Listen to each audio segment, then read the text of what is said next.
this also goes into an earlier rant that I had about people not knowing how to think. They instead know what to think. You know, they are being fed this line, so of course it's true. I'm sorry, Wes, did I interrupt you? Please continue. Looks like meat's back on the menu, boys. I've seen loads of these as well.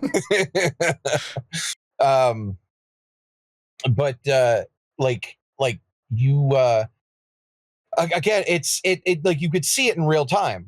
They are told they are told what to think, that more people regret having children than gender affirming surgery.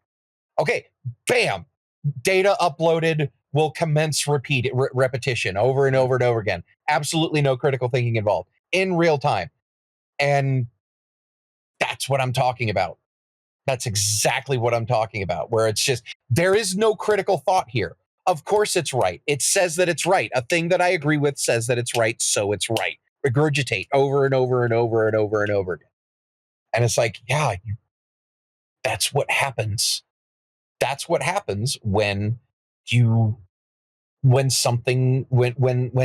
stuff like this, when you get a group of people who all think alike and they all feel the same way, they will just start regurgitating stuff, and they will regurgitate it to one person, and then that person will regurgitate it to another, and it will just be this. It's just people regurgitating information at each other over and over and over and over and over again, and you get an echo chamber. It's social contagion, but it's easy to describe this as a bad thing, and it's a well-known phenomenon, obviously. But in my opinion, the most of society can't do better than that. Now, I'll get onto a second the other side of that, but most of society can't do better than that.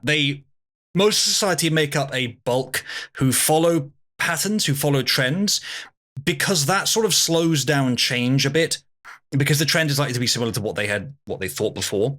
It means that they're essentially the quantity that you have to win over to your side. They become the substance of ideology that you own or don't own, the resource. Now, that's not necessarily good, but that is how we are biologically. And I think that's okay. I don't want to be too harsh on the pattern existing or on the individuals who are literally not intelligent enough to do better than that. What I will say is that high IQ people, like I suspect most of Cabal, should never do that. Should always think for yourself. And the midwits, who are probably some of Cabal and a lot of our opponents, are in a great danger of doing this, will very often do this and are some of the worst for it. They are the problem, usually. The people who are just smart enough to sort of stand proud in the realm of intellectual conversation with their opinion held in front of them, and to know how to do a few basic things like naming fallacies or appealing to one authority, ironically. Those are the dangerous ones. Those are the ones who, if they get into social contagion, they can start to cause a lot of problems because there's quite a lot of them. That's why the high IQ people among us need to be actually more powerful, in fact, which is why we need a meritocratic free marketplace of ideas. Where you have a non-meritocratic one, this happens. Something like Twitter, with the recent changes Elon's been making, including community notes and just more free speech, will actually help with that a lot. But it's the human condition. You're always going to have people that are wrong. Essentially, do better, because I think those listening right now can do better. Always be willing to think for yourself. Yeah, so, I mean, here the only thing is like, bro, you don't need to have a quote unquote high IQ to be able to think for yourself. I don't necessarily think that, because IQ is more devoted to like problem solving and pattern recognition and observation and stuff like that. I think that if you are capable of existing healthily in our society, you should be able to critically think.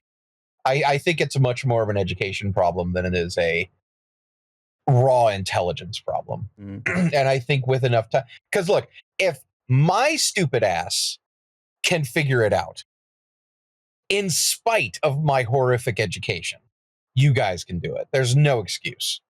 Well, I think I'll respectfully disagree. I think it is IQ.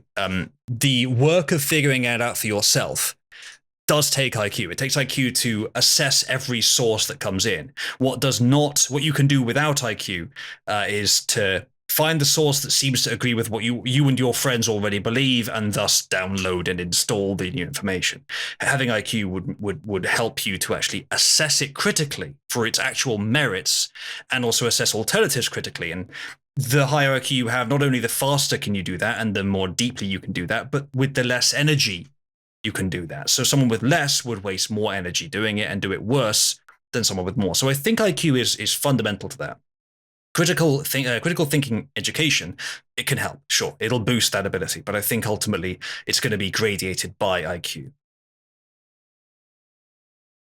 So not importing massive numbers of third worlders to our countries is a great way of helping with that, because they have lower IQ.